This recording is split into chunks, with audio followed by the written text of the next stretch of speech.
welcome. And today we'll be having a very awesome conversation about our Katiba. So my name is Nel Moniusong. I'm a recording and performing artist. Just before we get into the whole conversation, I want to welcome Mufasa with a piece, and then we'll get to jump into it. Karibu sana Mufasa. My name is Mufasa. I am a poet.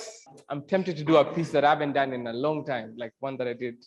My pastor says, it is hard to raise a child today, especially in a world where Aladdin is a thief, Sleeping Beauty is lazy, Batman drives an automobile at 320 kilometers per hour, and Cinderella is a young girl who comes home past midnight. My pastor says parents should not punish their children while in rage. They should calm down first, then administer punishment when they're relaxed. I wish my pastor had talked to my mother before I was born.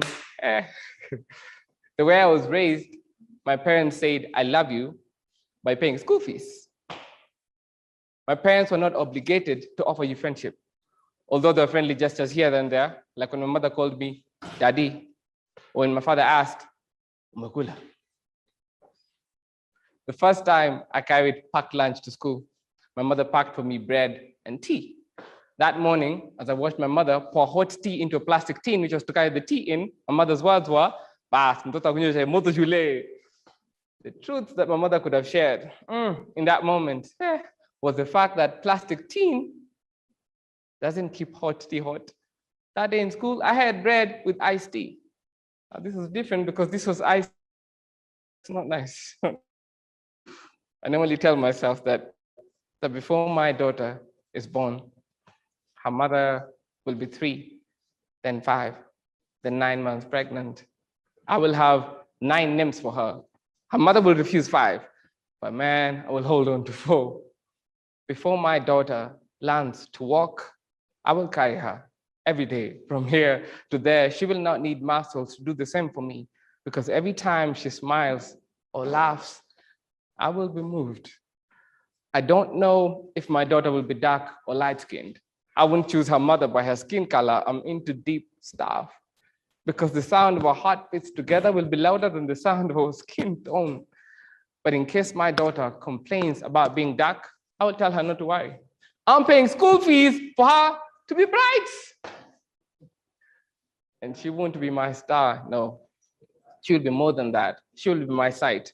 She will make me see the reason why, even with a fat tummy, I should strive and be a role model for her. So I will stick my hands in clay and role models for her. I will be Kairos for her. I will fly to the sun for her. She will not see me cry because I will not let her. I will make sure her eyes stick on my wings. Immediately she notices that I can fly, and I will stick up there until her eyes are off me. And when she's 16 and in school, man, I will teach my hands to wave so I can enjoy saying goodbye when I have to. And I hope she will learn. I hope she will learn in this world, education is key. But with dignity, humility, and respect, you have a bunch of keys.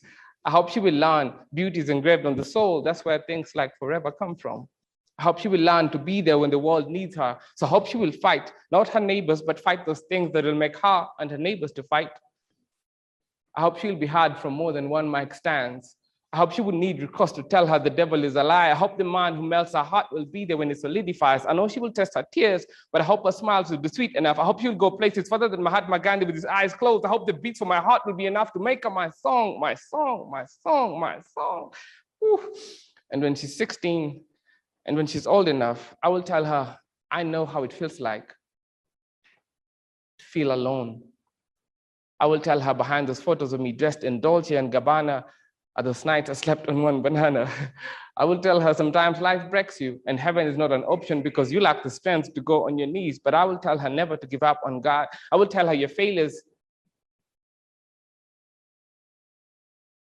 will not describe who you are.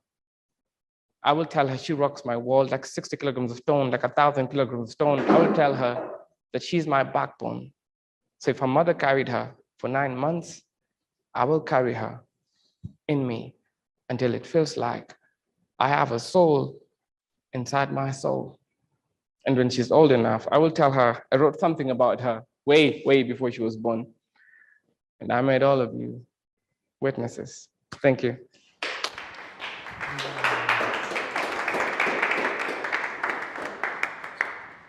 So welcome everyone who is here today. And I want to welcome Jackie.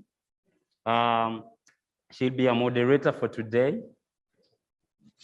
Good evening to all of you and our friends and partners who are joining us online. We are celebrating Katiba at 11 tonight, or is it this evening? And you're welcome to this event. So we'll basically have a discussion, not really anything structured, to just do a reflection on what we've been able to achieve, how do we do things differently, and what are the prospects of the Constitution moving forward. So I'll invite my panelists on stage, 2 gentlemen and 2 ladies. So this event is brought to you by Buni Media. We've been illustrating the Constitution of Kenya in graphic format. We are not showcasing our work today, but I'll definitely tag it online so that you can follow it. We've done a number of mtaani events with some of you. Nelmo, we've been to your hood. We've been to Mwikali's hood.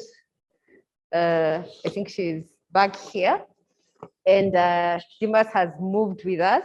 So I think I'll start with him in terms of, do you think we've achieved much with the Constitution and awareness creation and public participation as far as our project is concerned? And how then do you think we can do things differently? Well, thank you very much. Yes, I think the constitutional journey in Kenya is bittersweet, but it's mostly sweet. If you have been paying attention to the Court of Appeal case, the other case, the High Court case regarding the Constitution and amending it, it is clear that this Constitution was meant to be transformative. It was meant to imagine a better Kenya where people's rights, where the structures of governance, where the sovereignty of the people is protected by those who we've entrusted governance, and by all of us, if you extend that. But there have always been those people who are not comfortable with the new constitutional order. The Constitution greatly reduced the presidential and executive powers. They greatly devolved resources. And so there are people who, from the onset, always felt like power should rest somewhere else. And they've been a constant onslaught on the Constitution. If you think about it, ever since 2010, we've had constitutional commissions created. We've had the judiciary getting so many powers, getting independence from the executive. And you'd find that these powers that were removed from the executive has been trying to claw back. And let me give you an example. The Constitution envisaged total devolution and envisaged that the provincial administration would be restructured in a way that would allow the governors and the devolved units to work. However, what we saw was that they changed the names of the units in the provincial administration and ensured that it retained its powers. The National Police Service was supposed to create something called county policing authorities, where the governor would be a chair, and it would create sort of a mechanism in which counties can participate in the security mechanism of that area and all other areas in Kenya. But you'd find that that part of the Constitution was never given life. So we have it in the National Police Service Act, but we don't have it in reality. We had very robust constitutional commissions that were meant to professionally take over certain powers that Kenyans had found to have been abused by the state in the past. So we had a commission for human rights, we had a commission for elections, and so on and so forth. But after the first recruitment of commissioners and then they got out of office, the new round of commissioners were recruited in such a way that you could call some of them Trojan horses, where they were sent by the state basically to destabilize those very commissions. And one commission, for example, the National Police Service Commission, actually did not protest when BBI proposed that it should be abolished. The head of that commission was like, "Oh, okay, that's okay. We are building bridges," and so that was another way. Another way is underfunding bodies that are supposed to carry out certain functions, and another way that the clawback happened is causing constitutional amendments and also legislative amendments. There have been so many attempts to ensure that the president is the one that appoints the chief justice and courts and even judges, where people suggest that JSC does interviews and then forward certain names, and then the president can cherry pick which one he wants. But the beauty about this constitution is our ability to go to court, our ability to go to the constitutional courts and say that certain parts of the law are being violated, my rights are being violated, it has to stop. And that is one of the transformative things that came under this constitution, whereby anyone had the locus, which means legal standing, to approach the courts, and then the courts would listen to you. And if you look at the law, you can even send a letter to the Constitutional Court Registrar, and they'll reduce it into a petition. So these are the things that we need to know. And the powers of the courts is one of the hallmarks of basically our experience for these 11 years, where the courts have stood up and told the government, no, you can't do this. And that has happened. So it's a bittersweet experience, but all in all, we celebrate it because it has life, it has a spirit. And Justice Kiage made sure to hammer it down last week when they were reading the Court of Appeal judgment, that this constitution is aspirational, it embodies our wishes for ourselves, and no one can usurp that power. No one can create can create a body or create a situation whereby a few people sit down and decide that this is the future that we want for Kenyans. Kenyans have to be there, left, right, and center. They have to be consulted. They have to give their views. Their views have to be taken down, and so on and so forth. So let me leave it at that at this point. Nerima, kindly give us your reflections. So hey everyone. So I think my reflections, what I would say is, for me, what I see in terms of the gains is how important process is. Because a lot of times what happens is presidents change term limits, and they change term limits quickly, and they do it without the involvement of the people, and they normally push parliament to do that. So we saw the way BBI, the way parliament was pushed, the way guys, if they refused to support BBI, you are kicked out, truly speaking. So we saw that happen to James Orengo, and we also saw that happen to Otendi Amolo. So it shows you that they remove you from positions of power within the party. But the constitution came and protected itself. So I think Kenyans need to celebrate that, because process takes a long time, because what Dismas talked about, the involvement of the people, it takes a long time. By the time you have traveled to the different counties, meeting with different groups of people, yani inafaa kila mtu asikie. So by the time everyone has heard about this thing and they're able to say, I agree or I disagree, a lot of politicians don't want that, and a lot of presidents definitely don't want that. So that's what I would say is a big win for Kenya. And I've had a number of people saying, from different countries, in fact, that if only our constitution was like the Kenyan one. Because another one that I see is the Indians. Indians, their constitution also is similar in a sense, in terms of a lot of the readings, the court rulings that they get, they copy us or we learn from them. And there was something very interesting where in India, they really believe in the environment and protecting the environment and animals. In Kenya, we believe in tourism, and we say that tourism brings a lot of money to our country. But do we really protect our animals that much? But imagine, kwa Katiba, there's a whole line for environment.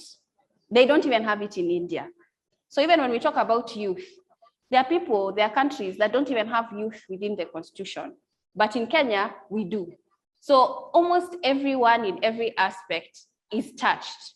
And I think at the same time, it's so advanced that not even European countries have a constitution like ours.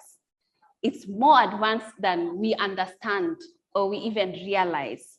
And I believe that's where now the civic education comes in, because we don't teach the constitution in school. We don't.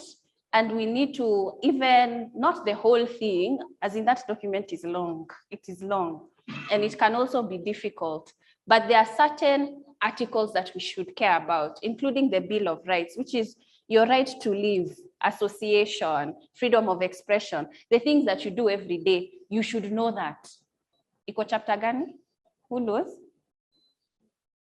The Bill of Rights is which chapter? 4. So there's some particular chapters within the Constitution that we should know and ingrain and even teach to our youth, to our children, because I think that as long as we live it and breathe it, then we will be able to see it come to life.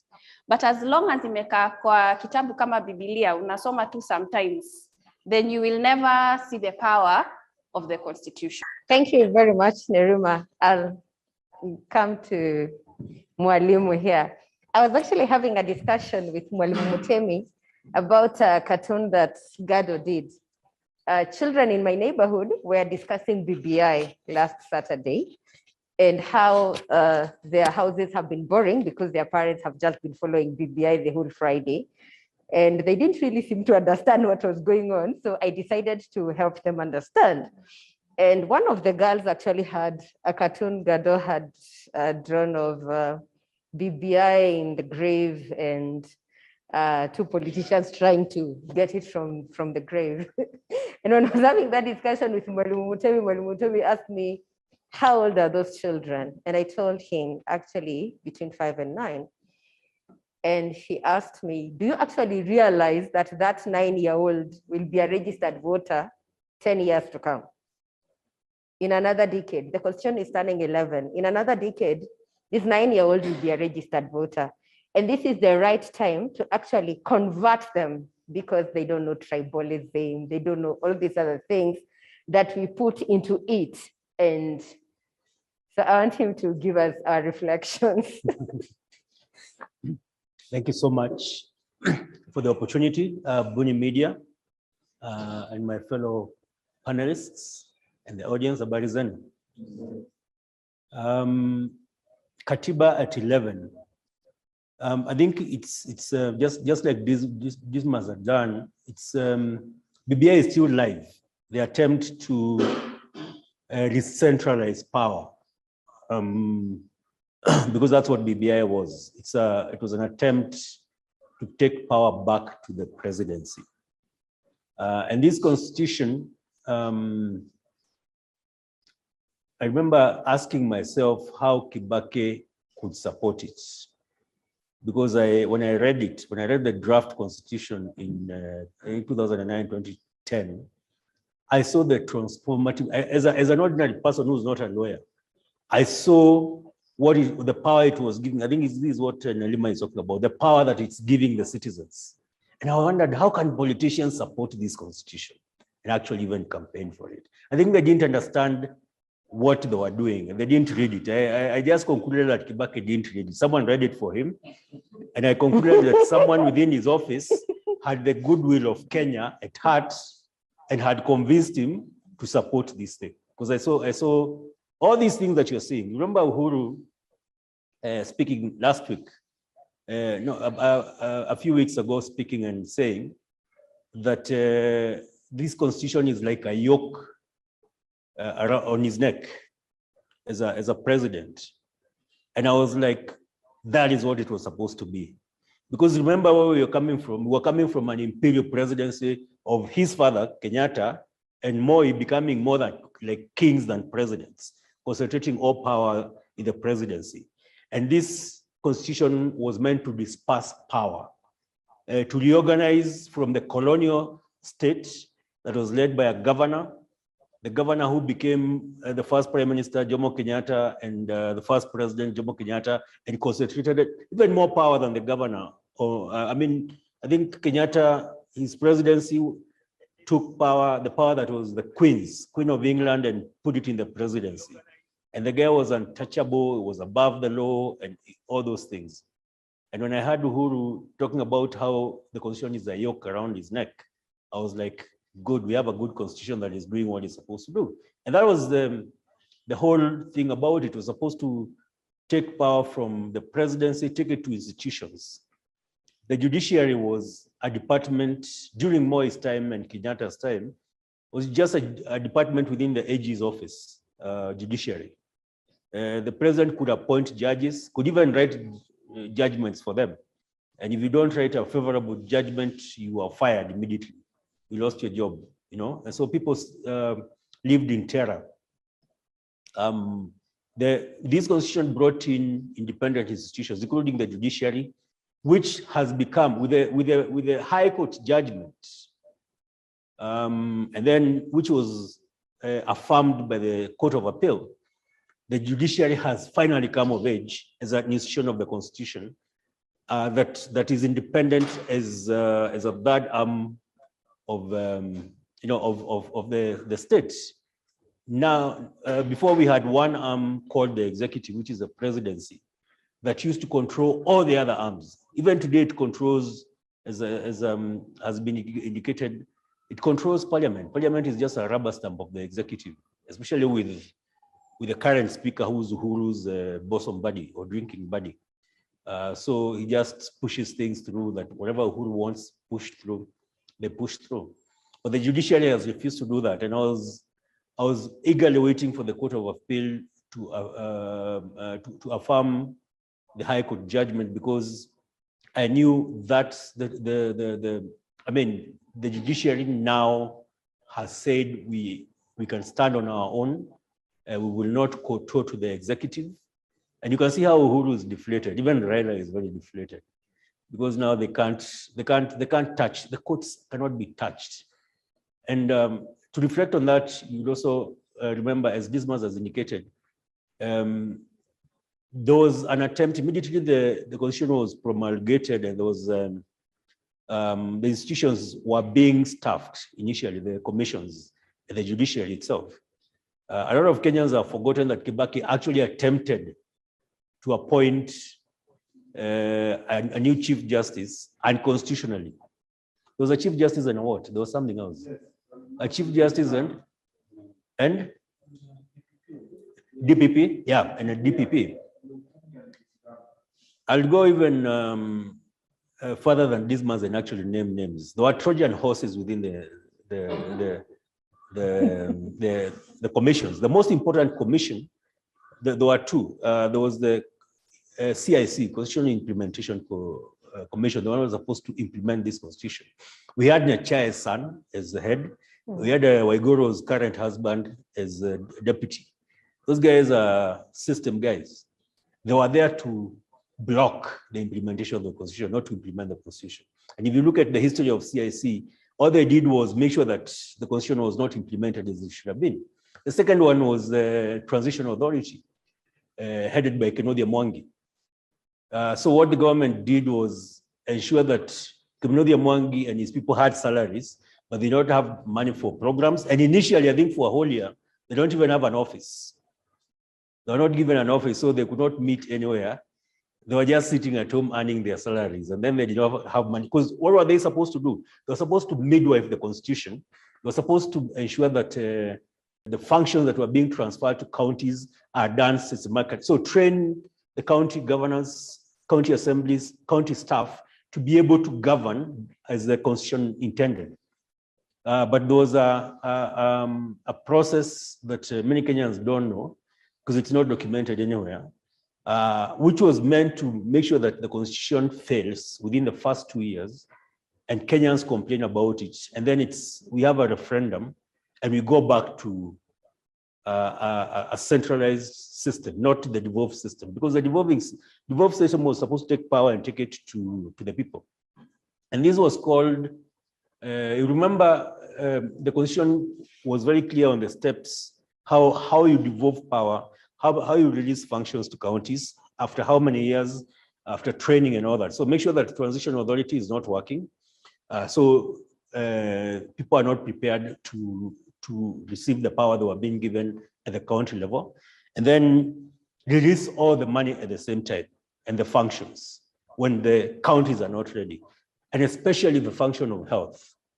You remember the strikes, the first years, the nurses strikes, doctor strikes, and these strikes were actually sponsored by the executive because health had been devolved. Remember Uhuru's first project in 2013 was to buy machines to supply hospitals for, in a devolved function. But kutenda, remember the reason for centralizing is kutenda. Right now, if you want to sell something to the health sector, you have to negotiate with 47 counties and the national government. They wanted a situation where you just negotiate with the Ministry of Health and then they buy for all the counties. When you centralize tenders, then that's where corruption comes in. So this constitution was able to fight back. Governors were able to say, we are not going to take those machines because we were not consulted. And that was the first pushback by the constitution. When you reflect about now that the first institution has actually been able to stand up, which is the judiciary, which is the only institution of the independent institutions that has actually been able to now fully stand up. I'm hoping that the other independent institutions will be able to follow the example of the judiciary. For me, the most disappointing has been the police. I remember the first IG under this constitution actually handed over power, the security of tenure, to the president. Can you imagine you're given power, you're told nobody can fire you, and you go back and say, please, let's give the president power to fire me. How I don't know what you would call that, I'm hoping that with the judiciary having set that example, because I know even if these guys go to the Supreme Court, they're just wasting. It's lawyers who are earning salaries. And so they'll tell their clients, let's take this thing to the Supreme Court and all that. And then of course it will drag, they'll earn some more money. And Raila has actually stated categorically that he does not support that attempt. So my reflection is that we have a good thing.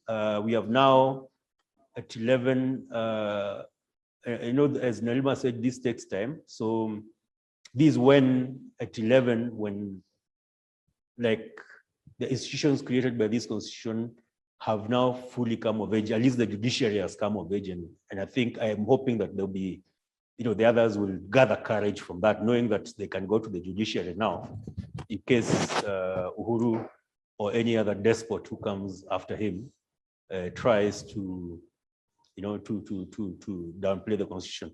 I've heard people talk about a possible route of presidency and the fact that most probably he would attempt to remove term limits and become president for life like his buddy Museveni. But I don't think this constitution would allow him.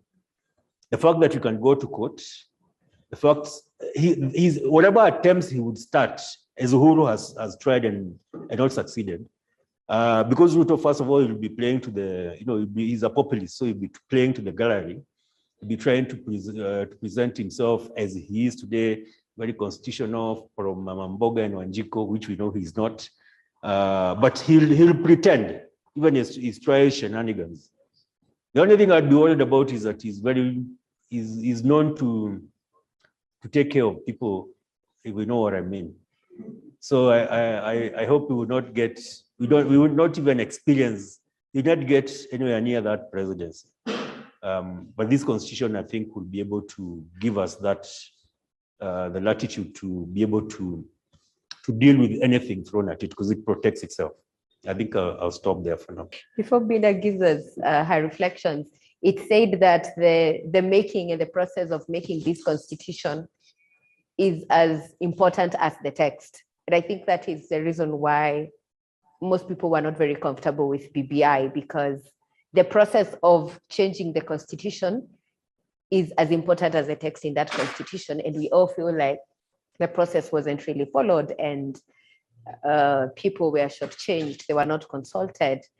Our aspirations were not reflected as they were in the Constitution of Kenya 2010. So what are your reflections as far as we've come? Real quick, I think for me, when it comes to reflecting on where we are at, and when she was asking about the gains, for me, I would say it's a yes and no, but mainly a no for me. And real quick, just to pick up on where Nerima had left, or rather some of the things she had mentioned about relating to certain aspects of the Constitution. And I think that for me is what should matter, especially on articles like Article 43. And just real quick, if you know what Article 43 is all about, just lift your hand up. And then randomly, I'll just ask someone to tell us what it is. If you know what Article 43 is all about, just lift your hand up. Article 43. Article 43. See up, not this side. We're not counting this ones. Just look around you. Imagine, just look around you. Article 43, lift your hand up again.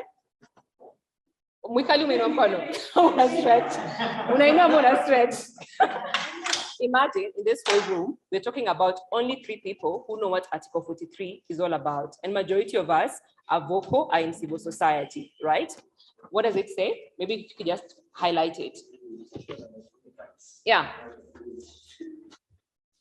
So for me, when we talk about the gains, right? And we're talking about, I'll probably just read it to highlight it.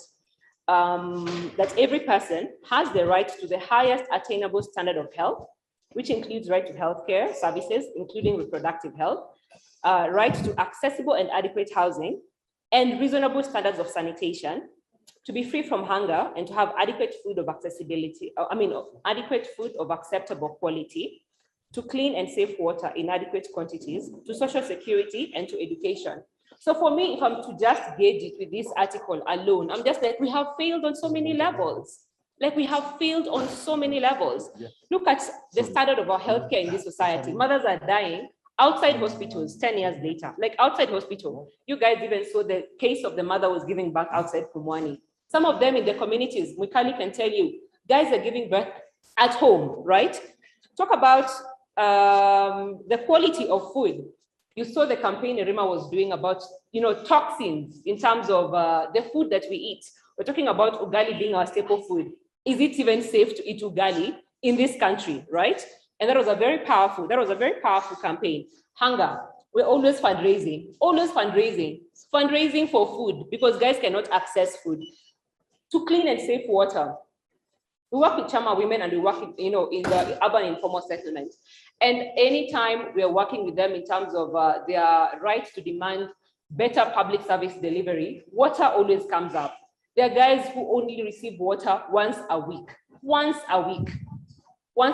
it's even worse if you're a parent. You can imagine if you cannot access water, like once a week. And you even, like you have an infant, you don't have a job, you have to buy water every other day. COVID has happened, you've even lost your job or you've closed down your business and you still have to buy water. So for me, I think when it comes to reflecting on the gains of the Constitution, and I look at certain aspects of the Constitution, I would say we haven't done much. Freedom of speech. You can speak, but then there's no freedom after speaking. So I think, yes, you speak, and that is why you probably even see people like Mutemi, like trending on Twitter, because there's no freedom after he has spoken, but you're talking about freedom of speech. So when I reflect on some of the aspects of the Constitution and the fact that the quality of life of Kenyan citizens is still wanting, I would say we haven't done much. We haven't gained much because even when you look at all these things, young people bear the brunt of it, whether it's unemployment, whether it's access to healthcare. I mean, how many even young guys have NHIF? Let's even start there. How many guys have that? You know what I mean? So if the hospital around you is not working, you don't even have NHIF. Like all the levels, whether it's of oppression or the things we're talking about, young people in this country bear the brunt of it. So when it comes to the gains, I would say it's a yes and no, but mainly no. Yeah.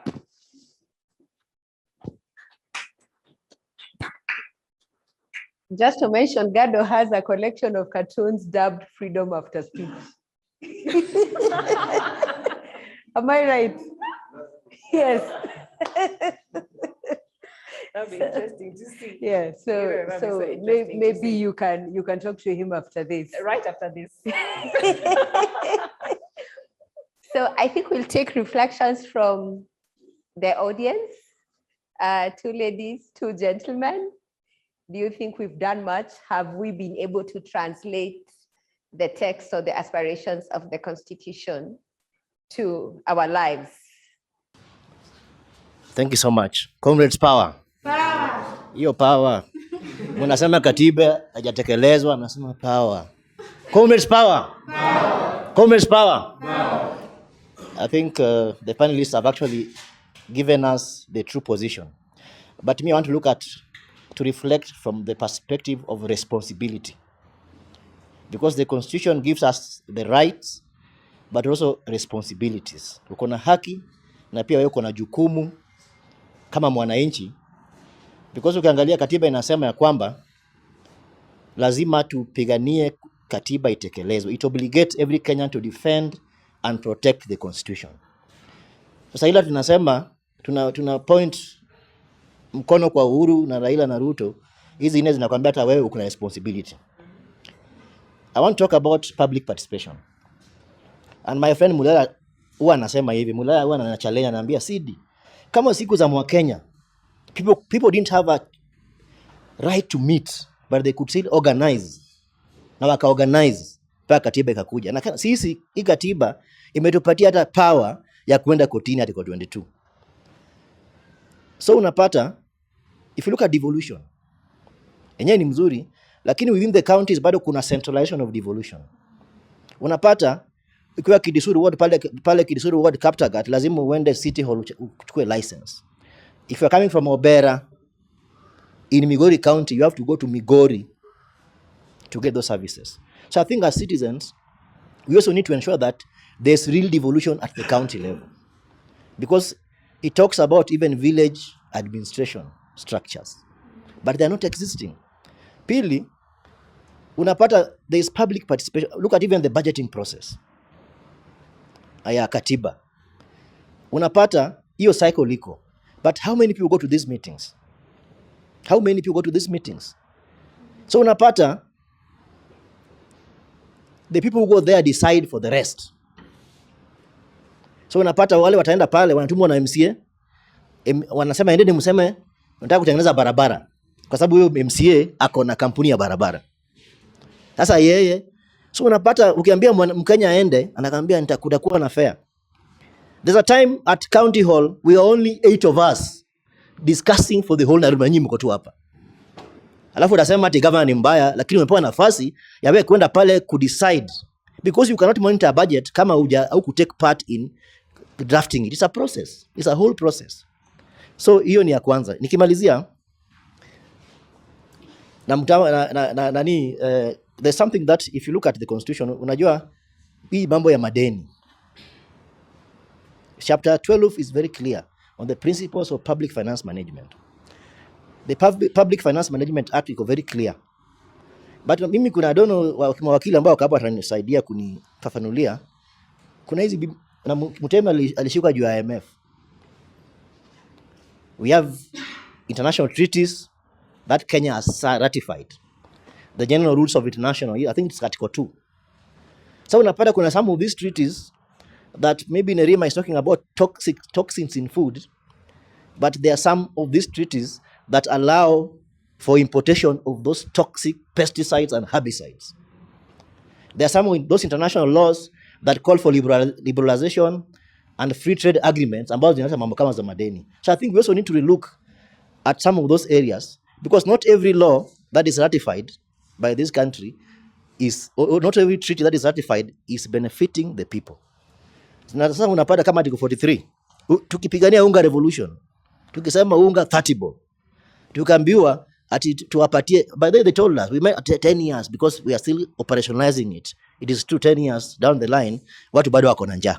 So mimi kwa maoni yangu serikali imefail kutekeleza katiba na hata sisi wenyewe kama wananchi pia tumefail.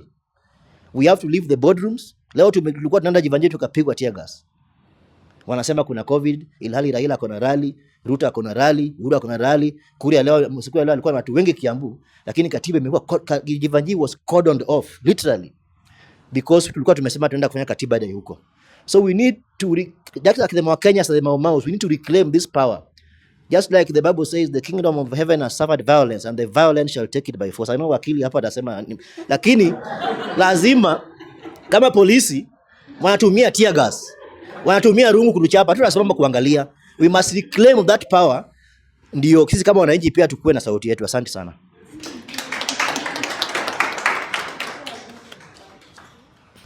I think also when you talk about us failing, we also should be looking at because these police, if they are, kama saizi sidi ameongelea mambo ya hiyo kupigwa tear gas, police wana surround your place, so watu waezi demonstrate, waezi fanya anything.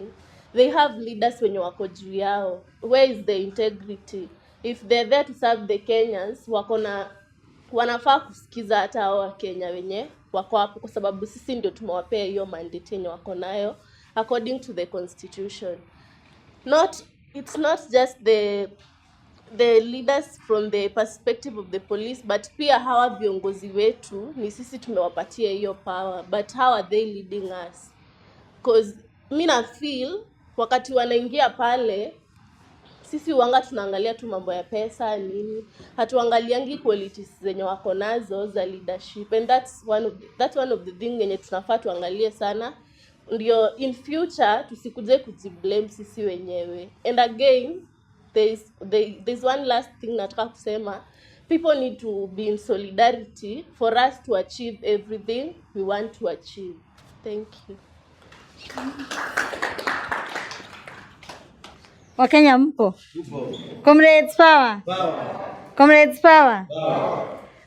Kwa majina mimi naitwa Rachel Mwikali, mimi ni mwanaharakati na pia mimi ni feminist. Nimeona recently pia Uhuru anasema Kenya ni feminist, na tunaomoka.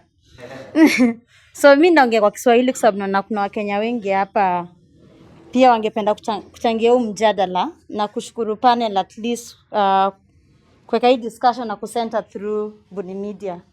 Kama kuna time mimi ukiniuliza tunanidi kudefend katiba ni saa hii wakati hii nchi iko confused, wakati hii nchi tunaona watu wananajisi katiba, wakati hii nchi tunaona vijana wanauliwa, na wakati hii nchi tunaona 2/3 gender bill ijapitishwa. So pia mimi ndakuwa na biasness kwa upande ya gender equality. Wamama tumejitokeza upande zote, hata Bina alijitokeza last time. But tukiangalia hii process ni kama nandisindo majority kama wanawake, lakini hatusikizwi. So hapo katiba imetufailisha, but si katiba ni tuna implement na imetufailisha. Katiba imetupatia hiyo opportunity, but tunafaa kuwa na implement, wametuangusha.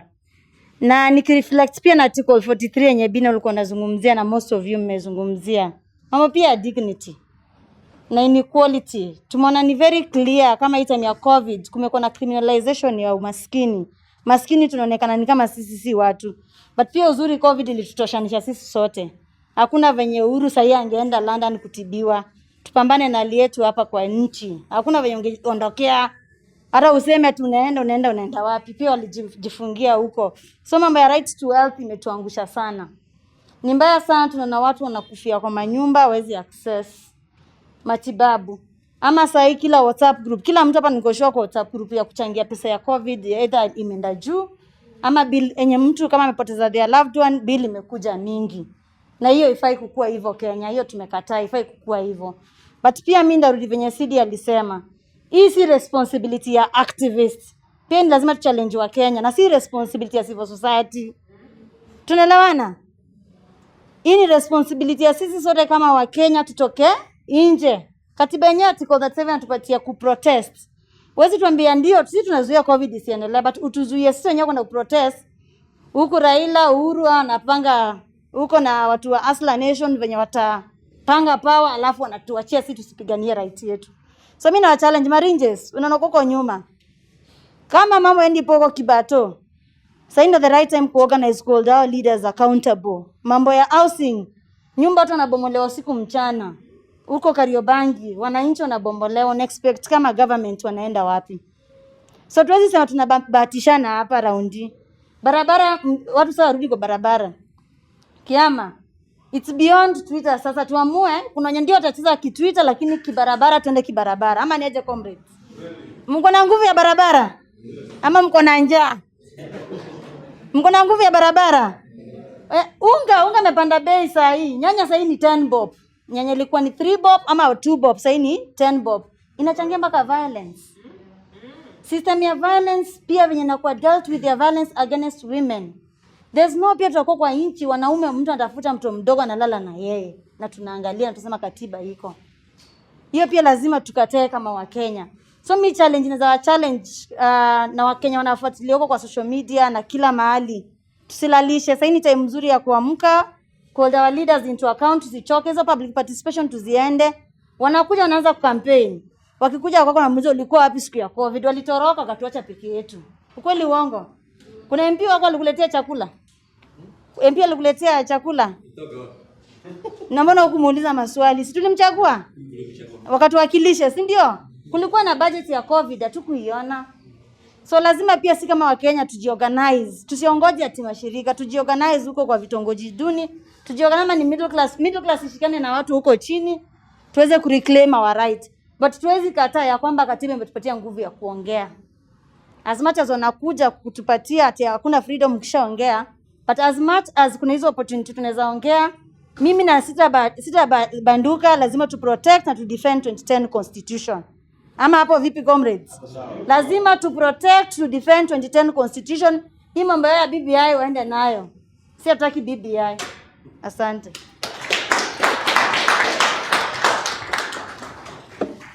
Asanteni sana. Mi kwa majina ya kiserikali ni John Mulingwa. Kwa jina la kimapambano ni Garang Mzalendo.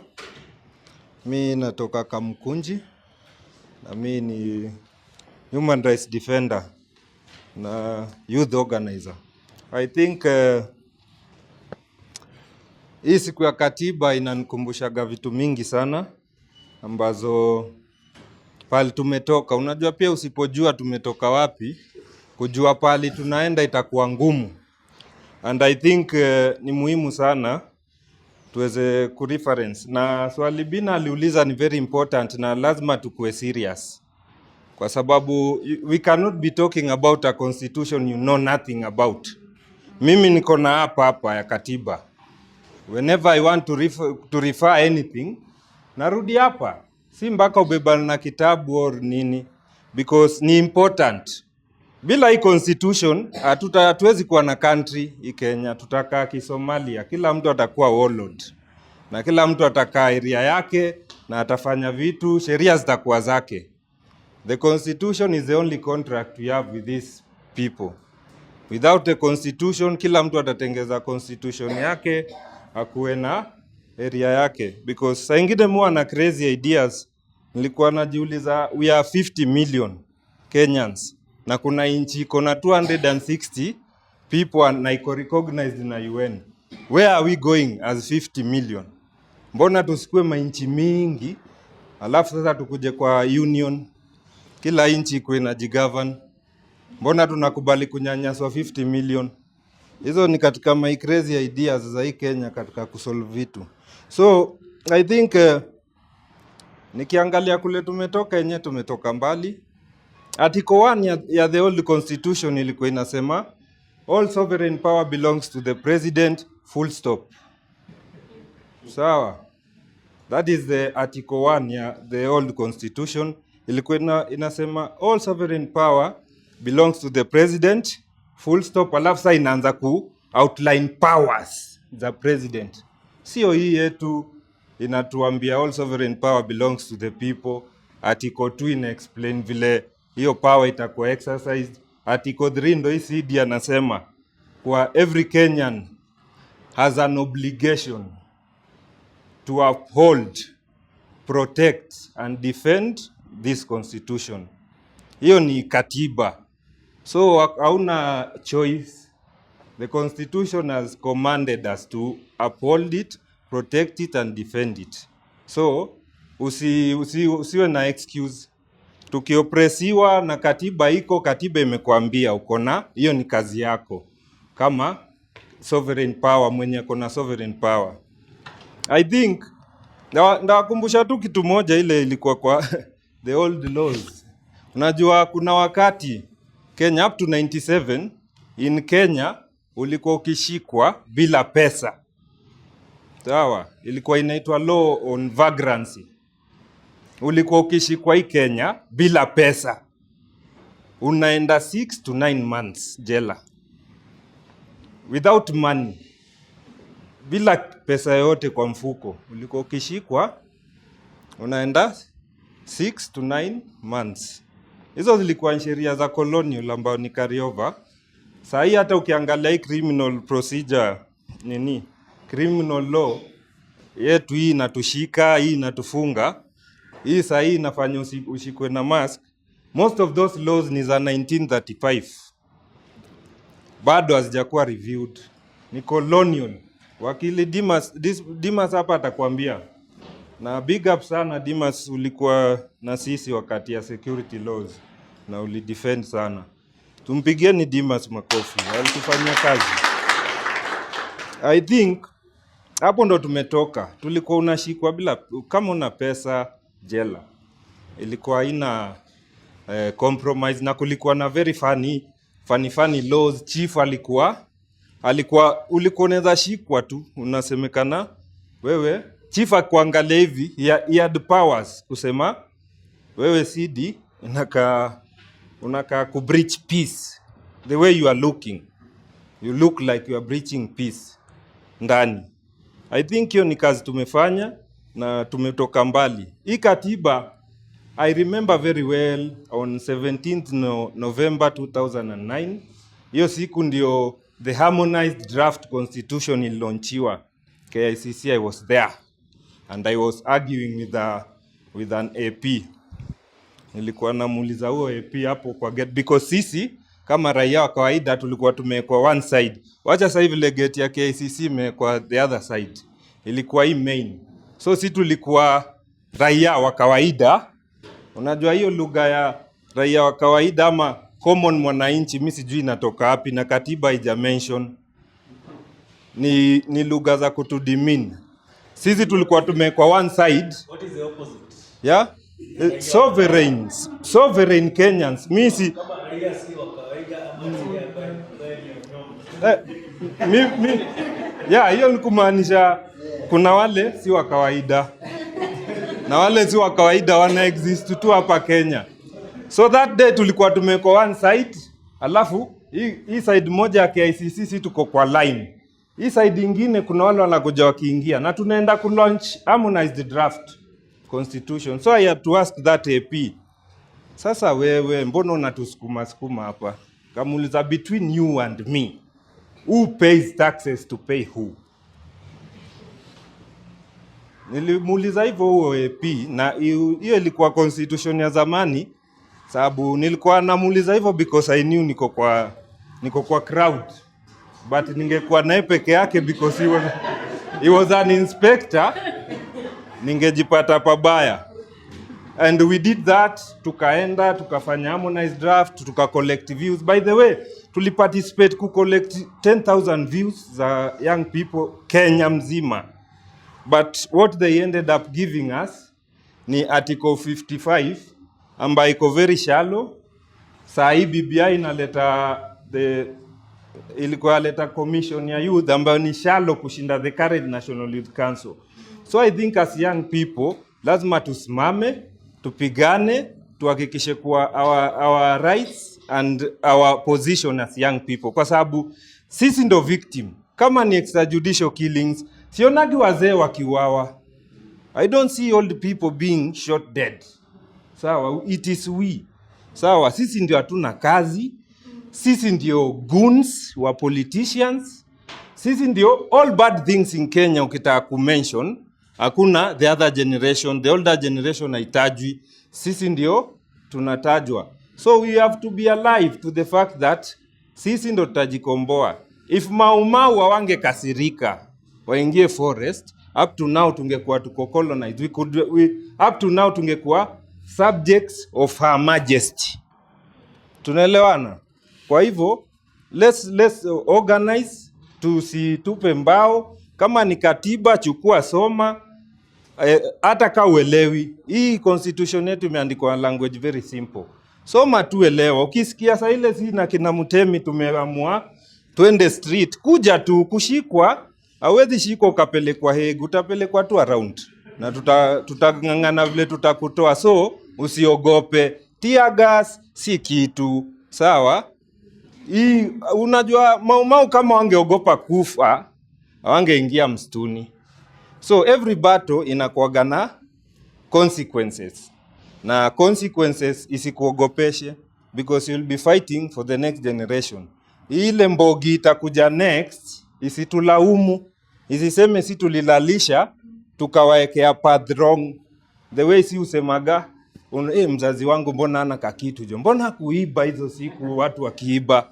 No, mbona kufanya hivi hizo siku watu wakifanya. Let us be proactive. Let us continue organizing spaces kama hizi. Let us continue encouraging more young people to join the resistance movement. Kwa sababu the more we are, the more the struggle will be easier to deal with the system. Kwa sababu tuna deal na baronial people. Hawa ni remnants of colonials. Ukoloni ijaenda, Kenya bado inaitwa British Imperial East Africa Company. Na Uhuru ndio agent.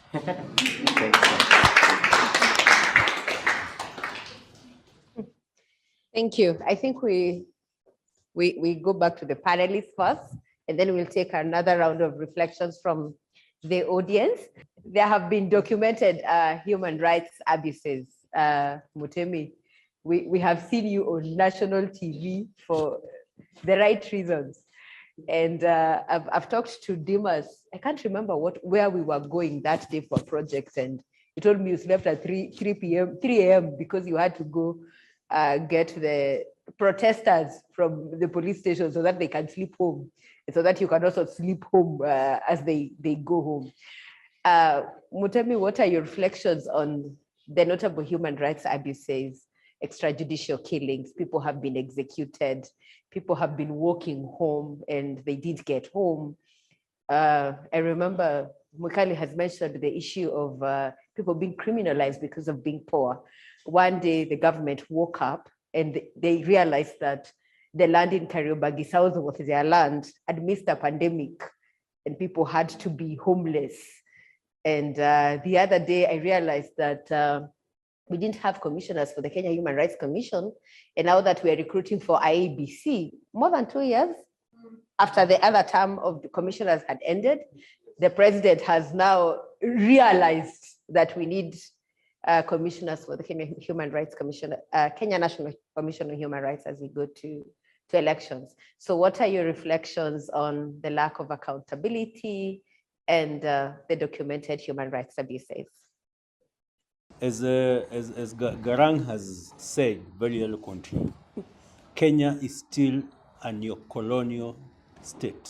Still, and let me explain that in as short time as possible. Kenya was founded as a company, Imperial British East African Company. And the reason why the company came here is because at that time, the British Empire was contracting across the world. It had become too expensive to run the empire. They were being chased out of places such as India and other places. And so they were looking, and when they came here, they were actually searching for, the first explorers were searching for the source of the Nile so they can continue importing spices. Spices were the most important thing at that time from India and the East. And Egypt had blocked them from using the Suez Canal. So they were looking for another source, another route they could use to go to the east. And then they came and found us here, Tukibarizi, wakaona ala. We can take over these guys. So they sent that company, and the company made so much money that the Queen, then I think it was Queen Victoria, decided the British government decided, no, we are gonna run this country ourselves. So it became a protectorate, I think in 1902. No, 1905. So initially, this was an afterthought, you know. And then at that time, there's an article that I've shared on my Twitter, if you check, that we wrote with Sungweo. Talks about that Kenya as a company, Kenya is, and what we are seeing even today, the effects of what we are seeing. Because when we got independence, which nobody fought for, our people fought for land and freedom. Remember, Mama was a Kenya Land and Freedom Army. It was not Kenya Independence Army. Nobody was looking for independence. What is independence anyway? Independence meant those who are working for Mzungu as clerks, as cooks, as people in the offices, occupy the office that the Mzungu was occupying. That was what independence was. And those people, the collaborators, did not fight for anything. They did not fight for, they were just handed over when the Mzungu left. The Mzungu left, pulled back, and left them running the country on his behalf. And so that's when you say Kenya is still a neo-colonial state. Now, based on that, who has talked about a law of 1935? The laws that were, these are an ordinance, which is called the one that was used to create the tribal police that turned into the AP. And the ordinance talks about the work of the AP or the tribal police then being to brutalize the natives into submission. That's actually on paper. To brutalize the natives into submission. Why? Because you had a few Mzungus who wanted to rule millions of natives. So they had to find a way to create a force that would help them rule that. And the force had to come from the people within the country. And that attitude is the one that today, up to date, whereby you have a few rulers, elite, and then you have the police as the buffer between the citizens and them, and the rulers. That's the same attitude Kenya police has today. Even after being changed from a force to a service, that is just on paper. The attitude, the training in Kiganjo. Someone told me when they're doing the training, the initial training, physical training, which happens, they start marching or exercising at 4 a.m. in Kiganjo, in Nyeri, which is very cold. The chant that they do is Rayani Adui, Rayani Adui. So it's ingrained in your mind because you're being separated from your brothers and sisters and your mother and your father, your community, and being turned into this force to protect the rulers. So that attitude is the same thing that is happening today. Is the one that now makes them go, Okienda Kibra, Ama Huruma, Ama Kenjukoma recently. When you're trying to deal with the youth, you just brutalize them. Because Rayani Adui. And you have no other solutions because these guys the youth are looking for opportunities, they're looking for jobs, but you have people in power who have no solutions. They don't know how to run a country. They don't know how to run an economy so that it creates jobs for the young people. So they think they can kill all the young people. Yet young people are more than 80% of the population. So unfortunately, they can't kill all the young people. So what we have is now a mixture of a state that was created to protect a few, to extract through taxation. You can see the way the Uhuru government is taxing everybody, and then take to the hands of a few. So the constitution was meant to address that.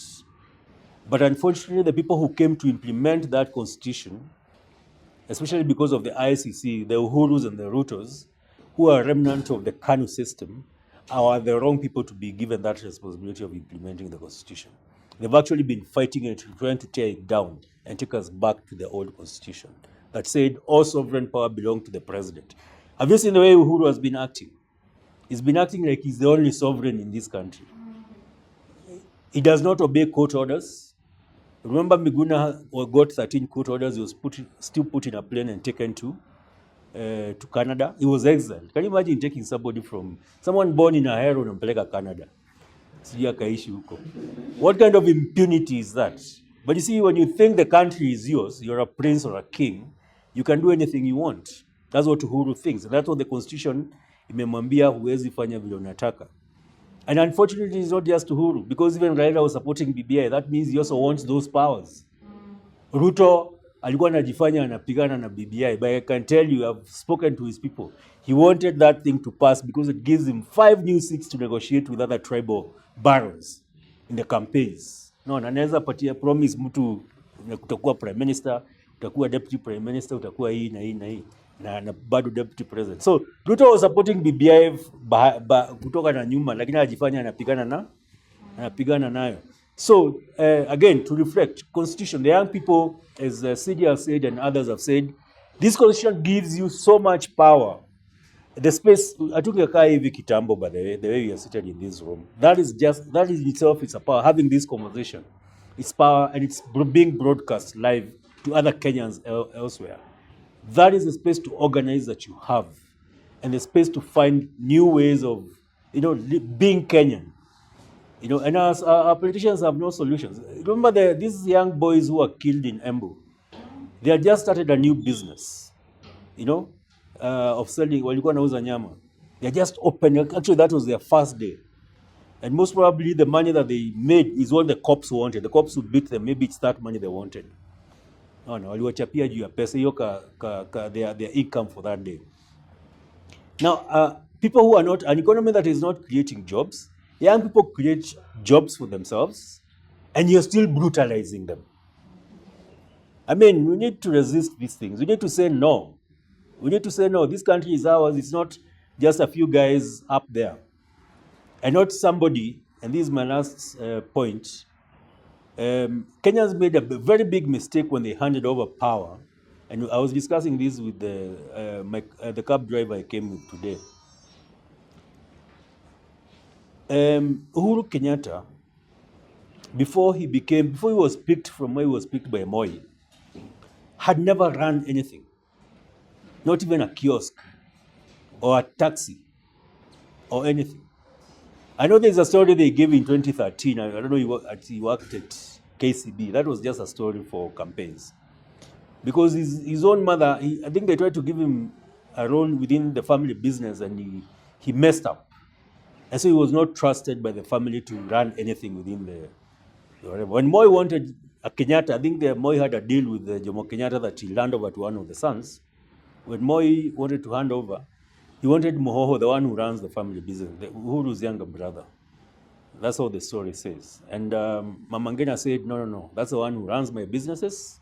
So I'm going to, you take that one who drinks and smokes bang there. Chukua huyo. That's the story as it's given. So this is the guy you gave a country of 50 million, you entrusted with it to run. A guy who the mother cannot trust to touch anything within the family business. Tufikirie sana. And even a lot of young people are thinking of handing over to another guy, a similar guy, who lies to us that he sold chicken to become a billionaire. Tufikirie sana. Because if someone is a thief and you give him this country, the first thing he will do when he sits on that seat is increase the theft. Ataiba malize. Kama anataka kuwa dynasty, because anaona ma-dynasty na anawadanganya yeye ni hustler, ameanza kujenga dynasty yake already. As you can see, I mean, we know these stories. His daughter is working wherever, his son is doing this and that and that. Don't entrust somebody who has never run anything. What business has Ruto ever started? Ni business gani ameanza ambayo ina run? Where is that business? Inaitwa aje? It is registered as which company? Someone who uses their position within government to accumulate wealth cannot run a country. And if we entrust these people, if brutalization in young people, itaendelea because they have no solutions. These guys have no solutions. And so what they do is use the police to suppress the young people. And that's the fact that the Constitution allows us to organize should be an opportunity for young people to do something about their lives. Thank you.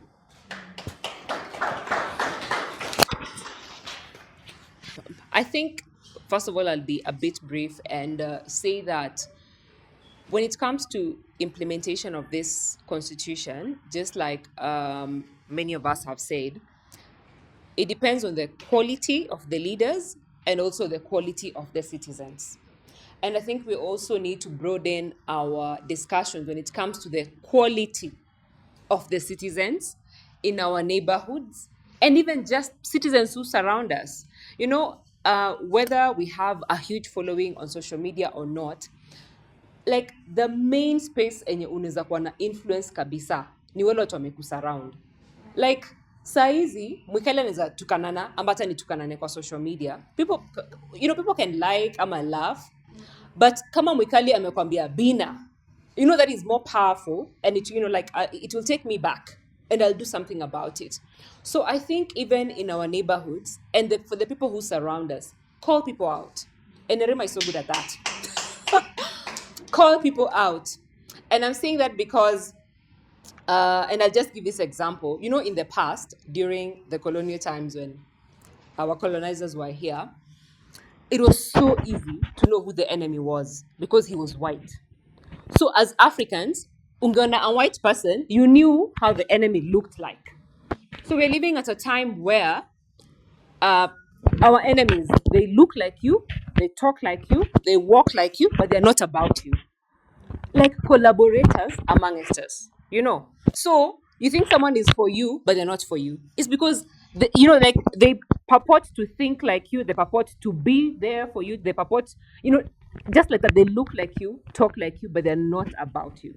And I think we need to really recognize around us, call people out in your circle. Ni kama venye tunaongeleleanga juu ya racism. Ni kama venye tunaongeleleanga juu ya gender-based violence na language. Unajua?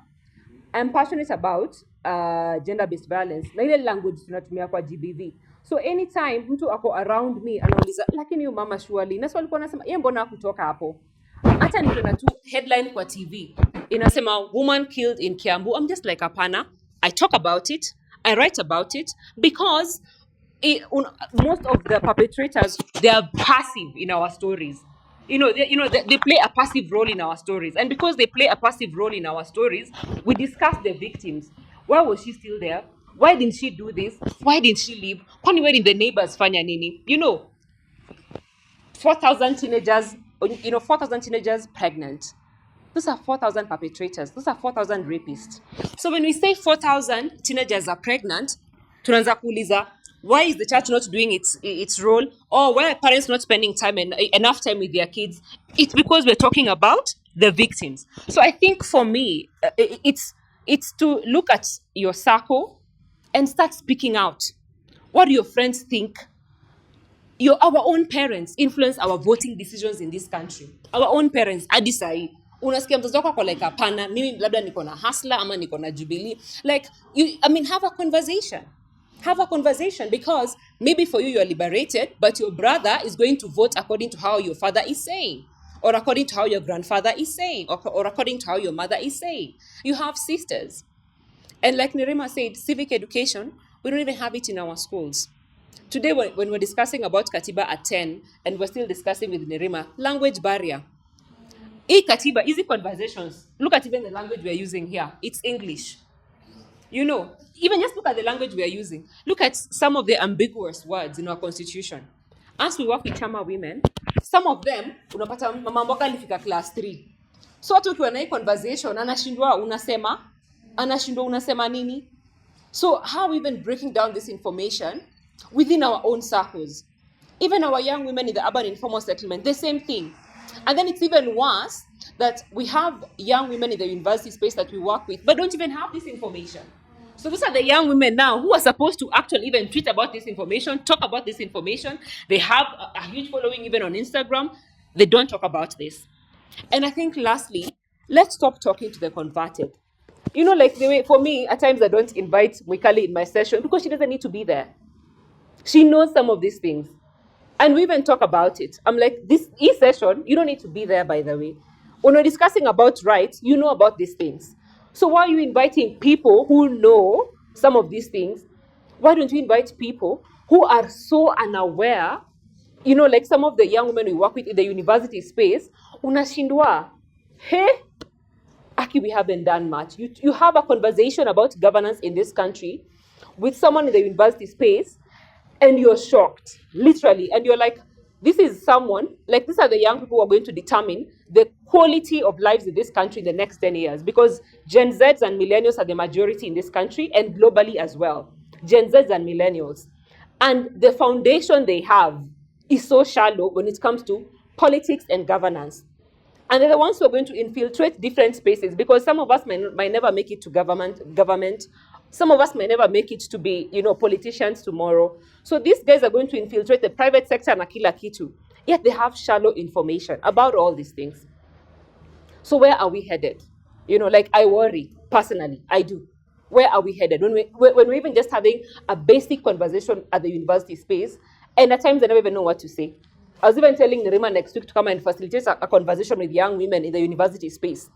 Is it, I mean, and then we wonder even why we don't even have the 2/3 gender rule. How can we have the 2/3 gender rule if in the university space, we barely even have a female president? How? Literally, how? How? Our universities are dominated by young women. So you'd even expect learned young women would understand why we need to engage in government processes and leadership processes and political processes. In this country, the household names in this country began from the universities. The Orengos, the Sakajas, the Babu. Even Babu just left university and became an MP. Even the women in politics right now, the Gladys Wangas of this world, they began from the university space. Yet that's the same space, you don't even have women in the student leadership body. How are they supposed to engage with national politics if you're not engaging with the political processes in the university space when you have time? How are they supposed to engage outside the university space? Just last year is when we had, I think, the first female president, and she was still under very sharp scrutiny. People don't even talk about her right now. Imagine, in the whole country, one, how many universities do you know about? How many? How many universities do you know about? We don't have a female president. Even finding very few female VCs in this country. And we wonder, and we keep on talking about the 2/3. It should start way early. If you're not seeing yourself as a leader in the university space, you cannot see yourself as a leader outside the university space. You cannot see yourself as a leader outside the university space. Uko na time nata hauwezi vote. Uko na time nata hauwezi campaign ya mtu kwa university. Uko na time you can present yourself for a political position in the school, and then people put pressure on you to do it outside school, yet you don't even understand how politics affects you at that basic level. I tell people politics in this country determines everything. Kwanza hii election next year, ita determine ka utanyoa ama utabaki na Brazilian hair, my friend. Ama na dread. Hii siasa, ita determine ka utanyoa ka Nerima ama utaeka hii nywele, my friend. Hii siasa, politics determines even who you end up with in bed. That is why in this country, if today I'm caught up, you know, making out with Mwikali, I'll be arrested. Because politics determines even who you end up with in bed. So when we look at politics that way, that it follows me everywhere, like the personal is political, and we break it down for everyone. So even when I'm in that particular space in the university, even with the Chama women, we talk about it. Like you relate politics to their everyday life. I'm just like, Isiasa, my friend, it's a determined utanyoa. Isiasa ina determine this politics, even for the young women here, it determines who you're going to marry. Because if you're looking for a guy who's stable and who has a job, and by next year, igava ina make sure mavijana bado hawana kazi, my friend. So election determines everything. You see, hata Mikala nasimama chalio na uwawa hata wataolewa na nani. So that's it. So I think for me, it's more of really breaking down these political concepts to everyday citizen where they are. You show them how politics affects them, and then you show them the avenues that exist for participation and what they can do about their political power as citizens.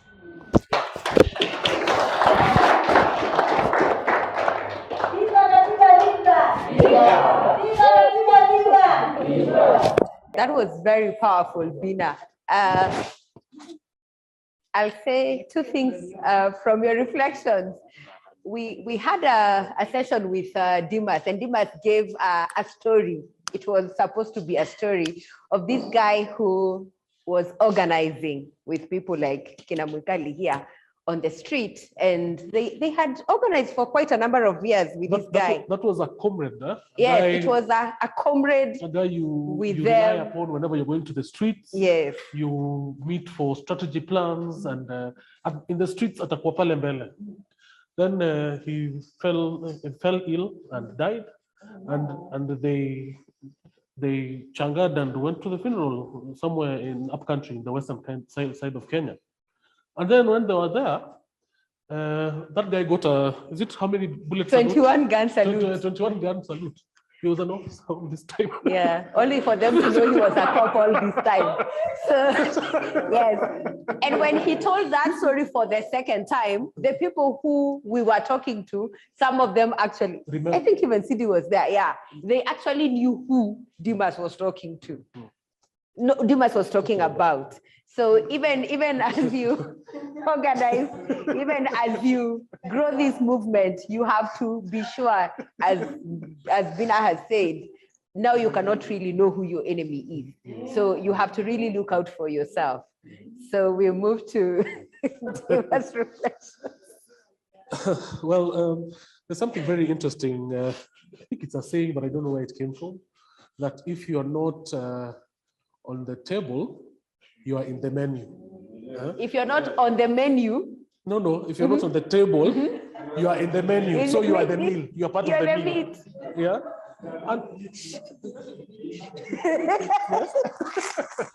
And if you're not on the menu, you are the one eating. Oh, you're the one you're part of the Which speaks to public participation, right? And speaks to how we're supposed to be involved in anything that affects us. And who is us? It could be the youth, it could be people of a certain economic class, it could be people of certain interests, it could be marginalized people. And so it is upon us to ensure that we engage in all these spaces that the Constitution has built for us. Because if you don't, then you are just going to be a recipient of the decisions of other people. I remember when Garang was speaking right here, I remembered a case which was taken to court by IJM, International Justice Mission. And this was probably in 2014. And it comes out of section 45 of the Criminal Procedure Code that allows a police officer when they suspect you of just looking like you're a criminal, it allows them to approach the court to put you on bond. And you have to pay money, bond. There's no charge sheet, there's nothing. So it's called the bond to keep the peace. And this is a law that had been there since independence, even before independence. And it's because that organization went to court and actually made arguments on human rights, on the right to fair trial, on things like that, that it was found to be unconstitutional.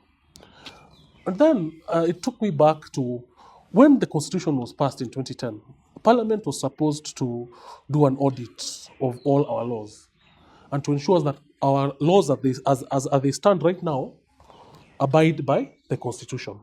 That audit never happened. So it became the work of civil society organizations and human rights organizations and even victims to ensure that whenever they are charged under certain laws is when people realize, there's something wrong with this, and then we run to court and change it. But that is not the way it was supposed to happen. And that failure to audit the law is a failure to implement the Constitution in the first place. And one novel thing about this Constitution is it gives our human rights a very central place in all life, in all government dealings, in all interactions. And these rights ranging from freedom of expression, which actually allows you to exercise other rights, because the right to seek, receive, and impart information is the right that ensures that you'll be able to say, nimefinywa, that will enable you to hear that that there's something that is happening there and you are entitled to something. There is no public participation without freedom of expression. You understand? And so seeing the importance of freedom of expression is the only right that has been self-limited under the Constitution, where in Article 33, 2, it says that everyone has the right to seek, receive, and impart information, except when they're dealing with hate speech, propaganda for hate, incitement to violence, and advocacy for hatred. And so you find that many laws right now that are being implemented, the new ones under the Cybercrimes Act, there's one law right now that makes it illegal to have pornographic material. And then you wonder what is pornographic material in the first place? What if someone sent it to you? And these populist laws that are coming up are really supposed to ensure that people are not able to caucus together, to exchange information. And for example, someone like Mutemi, what he went through, it's because of the Cybercrimes Act, which actually brought back criminal defamation that had been successfully litigated by some people like us, where the court said that you cannot arrest a person, take them to court, and under the pain of criminal sanction for talking about someone else, right? And if someone else is not happy with what I said, they can take me to civil court. You understand? The police and the government have no business interfering with what Kenyans are talking about, unless those Kenyans have gone to the extent of advocacy for hatred, incitement to violence. And incitement to violence is actually a technical term which means that what you are saying is very likely going to inspire someone to attack another person. And you have to really identify that other person by tribe and so on and so forth. And so the constitution that we have right now was almost ingenious in terms of how it dictated that if you want to limit human rights, you have to meet certain things. And this is Article 24 of the Constitution that says that for you to limit any right, first of all, the person who wants to limit must justify why they're trying to limit that right? For example. And then it says that any law that limits a right must be clear and concise, right? It can't be vague. Let me give you an example of a law that was vague and was being used to harass people. It was called misuse of a licensed telecommunication device, also used against bloggers mostly, which said that if you send a message that causes anxiety, causes anxiety. What is causes anxiety, right? And it went on to list other things like that. And when that was challenged in court, it was found to be unconstitutional because it's not clear and concise. So no one knows where it begins and where it ends. Another thing is that law must be necessary and proportionate in an open and democratic society. Do you want to use a hammer to kill a fly? Under our constitution, you can't do that, right? It has to be a very precise, like surgery, right? And the third one is that it has to pursue a legitimate aim. So think about all these things that are going on in Kenya. Any limitation to our ability to meet, to protest, to walk at night, you understand, have to meet all those thresholds. We are having a conundrum right now where we are not being allowed to assemble, especially human rights defenders, especially ordinary members of society. We are not being allowed to come together to talk about anything. Yet, that is being done by the people in power, or the people who are powerful. So when today, if I want to organize 13 people to talk about something in the streets, we will be arrested and beaten in the process. Yet our political leaders can assemble hundreds, or even can do those impromptu ones where they go to the to a town and then do those loudspeaker things. People come and nothing happens, and that violates one tenet of constitutionalism and human rights, which is equality before the law.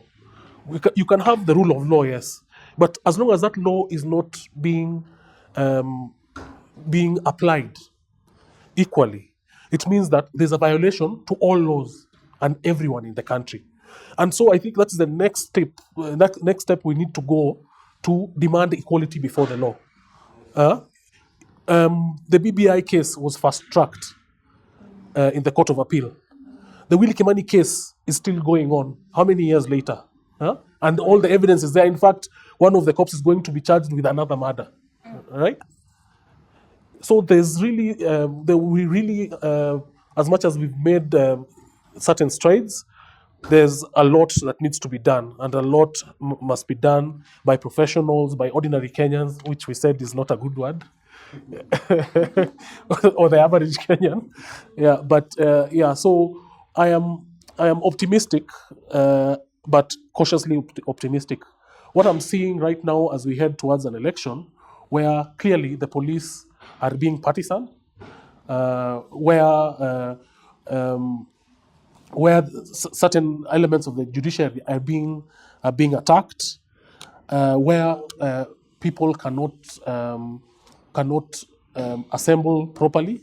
Those are the ingredients that lead to unfair political contests, that lead to contestation of the results, that lead to violence, as we saw in 2007 and the subsequent reports that we got from 2007 that actually inspired this constitution. Because if you look at the reforms that were in the CPEV report, CPEV is a Commission on Inquiry on Post-Election Violence, the WAKI report. If you look at the recommendations that were in the Kriegler report on elections, if you look at the recommendations in the Philip Ransley report on policing, are the ones that made it into the constitution. But they are the very ones that we are ignoring right now. Thank you. I'm just wondering, where is room for influencing quality public participation? Because away from showing up physically, like, can we participate virtually or something? And I'm saying that because now that I'm in the NGO space, I'm able to participate and show up. But initially, I was employed. And I remember even the days I would ask for off, like inahesabiwa kwa leave day yako. Na saa zingine, you've seen that public participation thing a day too. And some counties even publish these things one day too.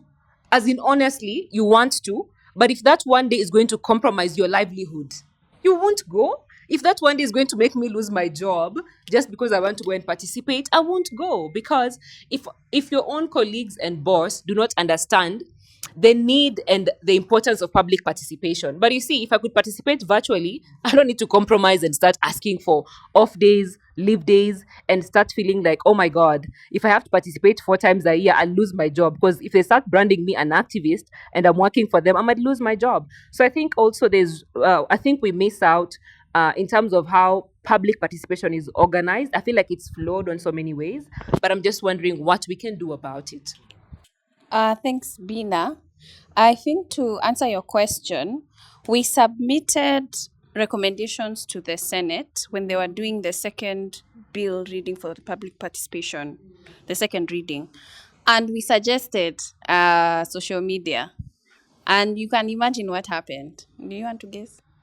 You want to guess? They laughed at us. They laughed. They said, this is impossible. Why would you make such a recommendation? It's foolish. But also, it was done in a time that was before COVID. I think if we were to push for something like that now, it would be a little bit more receptive, just because people have seen how difficult it has been even for them to work. Because what I've begun to see is county governments have taken advantage of that gap. So there is no public participation at all. Yeah, because now they're saying there are no meetings, we cannot have the meetings COVID, so wanapitisha hizi vitu. And it's concerning for our work. So I think that it's something that we need to bring up again, but also I feel like I'm diving into my response, because I was going to talk about the fact, just to hear what Mutemi was talking about, how the Constitution has was intentionally developed to fail. And I see it systemically, yeah? So my work is with youth all the time, everywhere. And even if you look at the systems of youth is not devolved. Guys, youth is not devolved. How come? And youth are everywhere. It makes no bloody hell sense. But even when you look at the offices that interact with youth, it's at the national mainly. Then you have the ministry, you have the director of youth affairs. There are so many different offices that if you are to ask a young person, even the National Youth Council itself, we're not even going to dive in. It is completely weak and it's a mess, frankly speaking. So when you think about it that way, then the youth are not supposed to organize. They are not supposed to understand. They are not supposed to be taught. So it becomes a challenge when, even when we're talking about the constitution, young people having the responsibility, but how do they even get to it? The system has been created to where we're so busy surviving that hata kuingia kusoma hiyo katiba. By the way, you need to pat yourself on the back. Hata kama umesoma, you know, you have pushed yourself and you have decided, by the way, I want to do this, I'm doing this. And that's something that we have to also recognize. So we're facing all those challenges to do. But Bina says something so important, and she talks about it so passionately with student leaders and university leadership. And so even today, Grace on my team asked if we can support a young lady who comes to our office and works for us sometimes because she's interested in a position at TUK. TUK is having their elections on Wednesday. So I agreed. I said, let's support her campaign. But normally, this is something, thank you. This is something that I wouldn't think about, but now I'm beginning to see we do need to encourage young people. We do need to encourage women. But also, guys, the politics, tena hii campaign finance, the IBC caps are ridiculous. Yeah. And people do not have that money. Let's be honest. If we're talking about character, people with character don't have that money. Exactly. People with character are poor, maskini kabisa. So how are we going to enter this race that is for the rich? That is just plain and simple. So until we begin to fight how much people spend on campaigns, we do a totally different campaign. You eat that money and you vote someone else. Until we decide as a people what to do that money, we are going to be stuck with having people that we don't want in positions of leadership and then completely messing us up because things are going to get worse. I truly, honestly believe. And so those are some of the things that I feel we need to talk about and we need to engage before we can even say at what point do youth interact with the constitution and even say at what point do they enter politics. Because just the other day we were in a meeting with Bina and someone was sharing with us how they had 4 levels of security for a meeting, surely. That means you have 4 types of goons, surely. Wenye wamebeba magan, the other ones without uniform. Which goons are you talking about? The advanced or not advanced? Like 4 layers. When people are spending a milli on security for 2 hours, ebu fikiria, that's one meeting. Now you have to campaign for how many months? For how many days? That's money. So we need to think. We have to change this game. We can't say young people enter politics and that's the game they have. It cannot work. But things. I don't even know my Just to add one thing about that very good question about what do I do when I want to participate, but I am employed and so on and so forth. I think it's important to join a social justice center around where you live, an association. It's important to have another layer of representation that is not necessarily you. For example, if lawyers would have an issue, you'd really expect that LSK would probably deal with whatever their concerns are in the public participation. But now we should have like association based on areas, based on interests, that will allow you to sit pretty at home, but you know that you articulated or at work. At home I'll go. but know that whatever your aspirations are have been captured by those people, and they're the ones who will go and that's why the freedom of association is very important in all political processes. Yeah.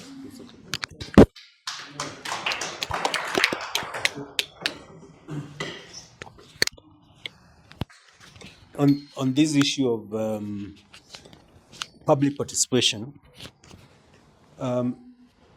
CD spoke about the fact that the constitution has not been implemented fully, especially devolving power to the village council. But one government, I don't know that there's any other, but I do know one county government has done this, the Makueni County government. And they've gone beyond the call. I mean, beyond how decisions are made there in Makueni should be a study for a lot of us, because it starts from the village. It does not start from the county government or county assembly. So if, let's say, in this village, we need a school, we need a road, we need a cattle dip, we meet and we agree which of those is a priority. So we say, I think this year, the pesa iko, waje tufanye cattle dip. Then you call the CEC, the ward administrator, and then they bring in the CEC responsible for that particular project that you've decided. And together you design a bid, and people bid for that project. And it's the villagers who will approve, who decide who will build that cattle dip. And then all the county government does is facilitate, make sure that the money is there, make sure that the project is there, do whatever governments do. And then the villagers supervise the project. So there's ownership. They own that project. They own the county government, they own the money that comes to that county. And I think that's what we'd like to see in terms of public participation all over the country, whereby that is real public participation. In a lot of spaces, people just call, let's say I'm an MCA or a CC. I call my friends to a room, 20 of them, and then I have them sign that they participated. I give them kitu kidogo, and then we call that public participation. As you're talking about, I think it was mentioned in the High Court, in the Court of Appeal, Tana River, where they advertised for public participation around BBI, but passed the bill a day before the public participation was supposed to happen.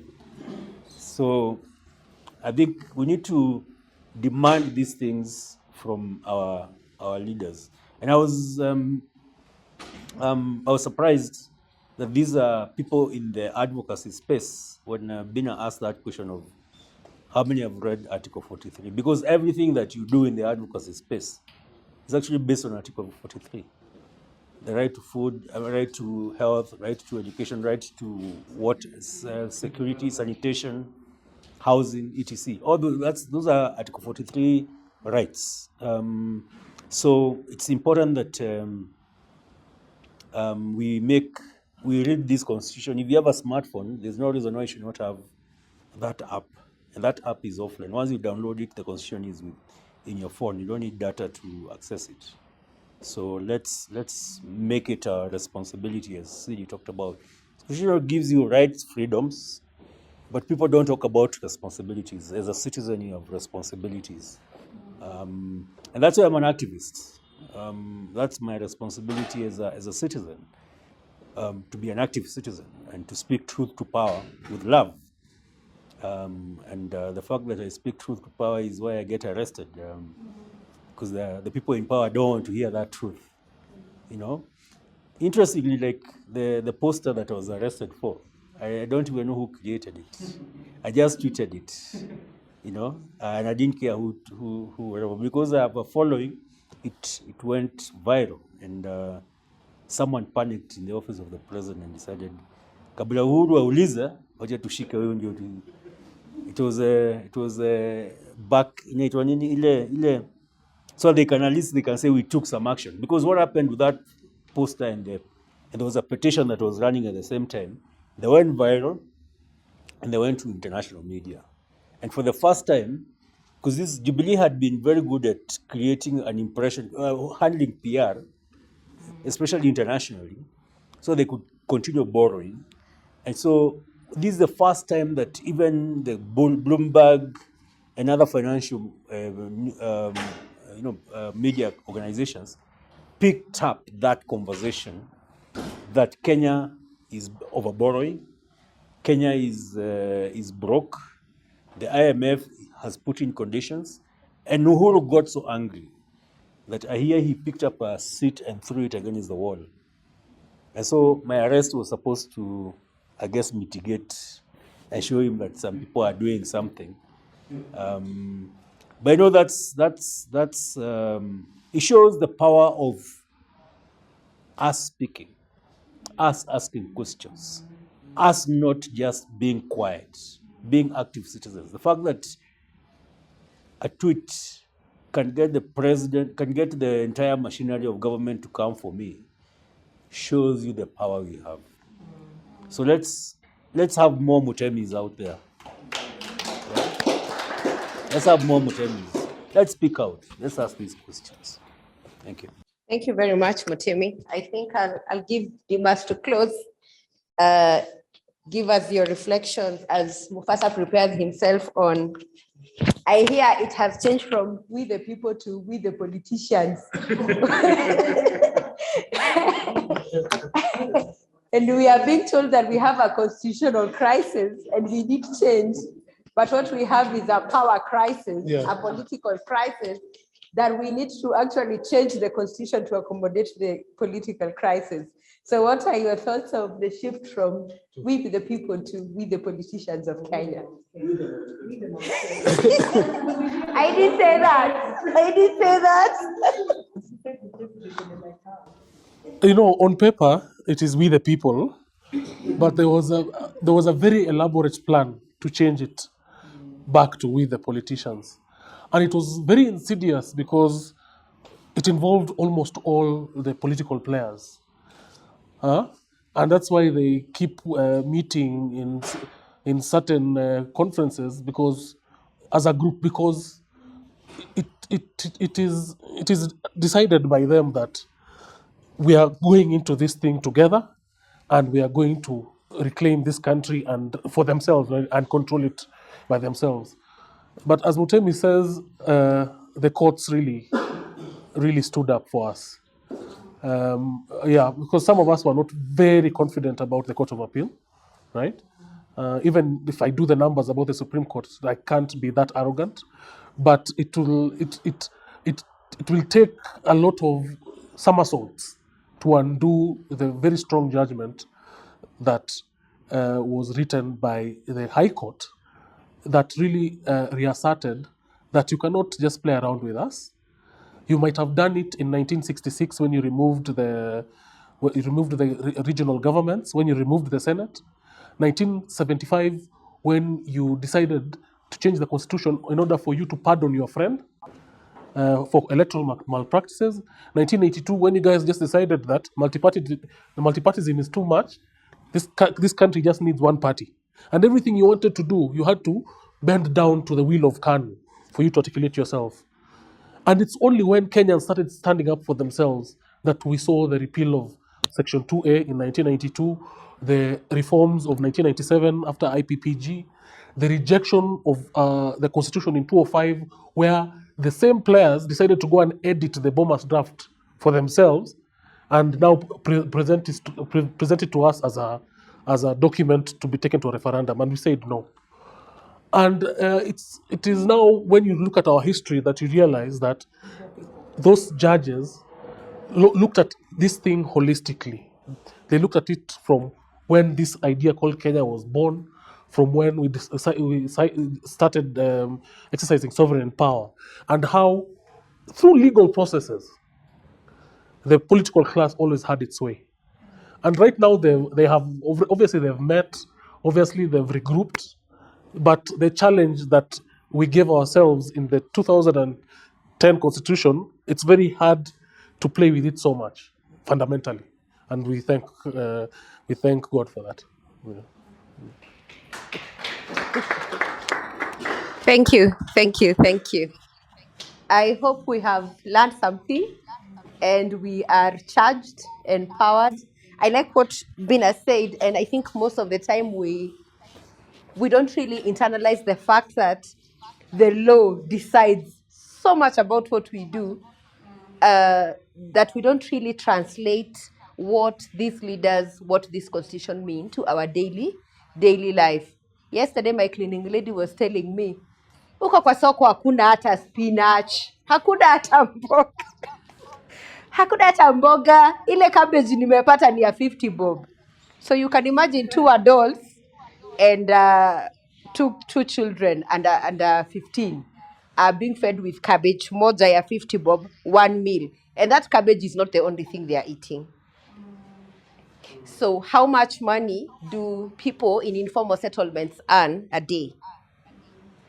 Na kama hiyo cabbage moja ni ya 50 bob, nunua kitunguu, even boil it, nunua unga, mafuta imepanda bei. Yeah, so how do you, yeah, so how are you going to survive? People cannot even afford internet anymore or airtime. You cannot be able to organize on platforms because you will need to first buy airtime, then buy bundles, and you cannot even afford food. So when you have to look at, do I buy food or do I buy bundles and get into a group? So it's a very difficult balance. I hear them say internet connectivity is X percentage in Kenya. But what about internet affordability? So it may be accessible, but can we afford it? Unga may be there, but can we afford unga? And with all this whole drama of aflatoxins, I don't know if you have seen the Route to Food project. Remember you are part of that project? Yes, the Route to Food. That food security is not just about having enough food, it is about also us having safe food. There was a documentary by John Alanamu about how meat, nyama, inatritiwa kutoka kwa shelf. Ndio muikule siku tatu. It is in the supermarket. What do they call them? Yeah, so ndio ikuwe na shelf life mrefu. Ndio hiyo nyama ukienda Saturday utaipata ikiwa fresh lakini ni ya Monday. So what does that mean to your body? Dimbas here, they run chanjo kwa wote at Amnesty.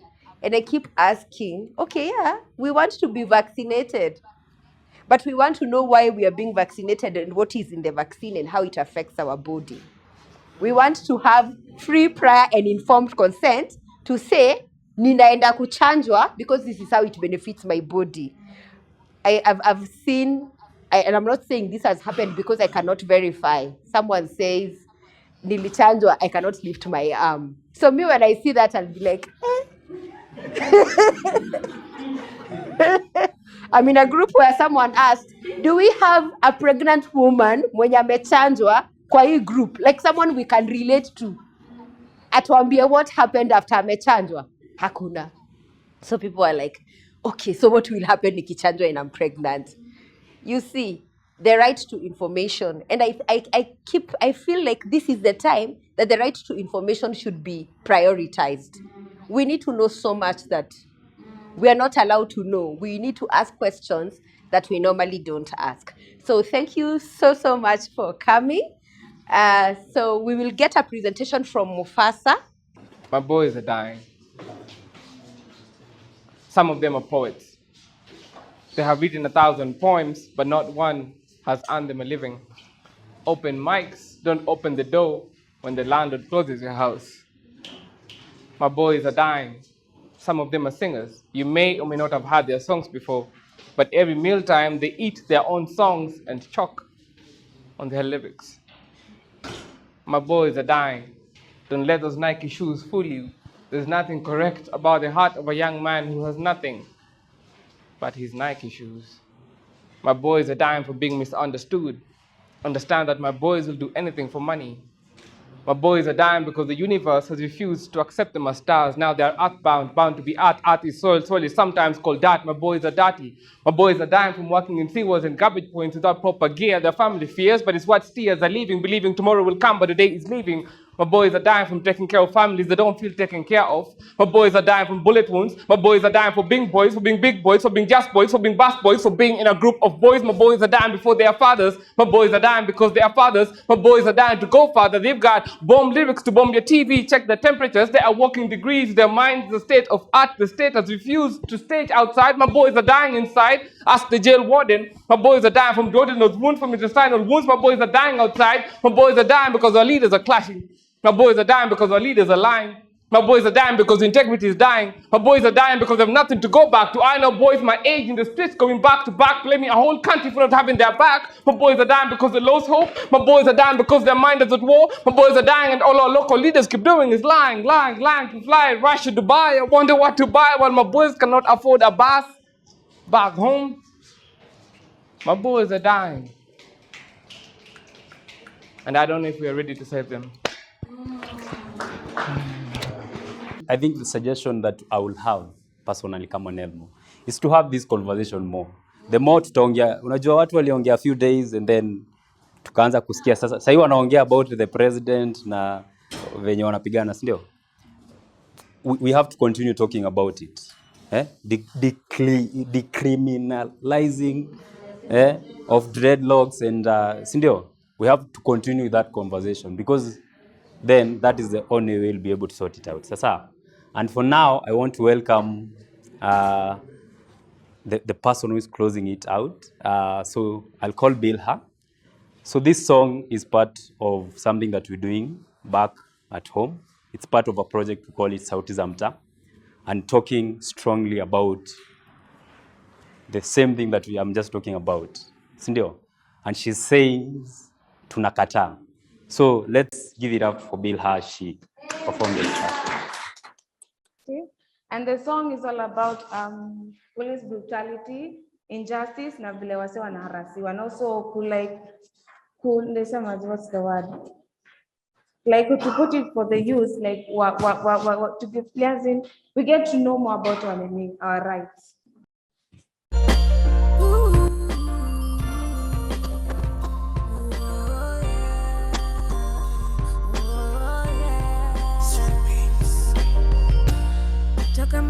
Toka Masani mseto hapa ghetto, polisi na kafimbo ni msako, piga picha yote kwenye lango, eka kwenye mtandao, especially wakidai tumkwa jamii, naeli kwenye pochi mi, kalala kwenye selini, hao wanajidai hao ndio wenye inchi, waliua ule binti, cause kesi kura uko juzi na tunakataa kuwa victim wa polisi. Tunakataa kuwa victim wa polisi. Na bunyenye wa mtaani, polisi wako kwenye namba moja kunyanyasa wananchi. Nyumba imeangushwa juzi na walafi wamejaa ofisi kwa sababu wana wingi senti na cheti. Kesi kwenye koti miaka 30, justice hakuna, sio haki. Hao wanatudai hao ndio wenye inchi, waliua ule binti, cause kesi ya kura uko juzi. Tunakataa kuwa victim wa polisi. Tunakataa kuwa victim wa polisi.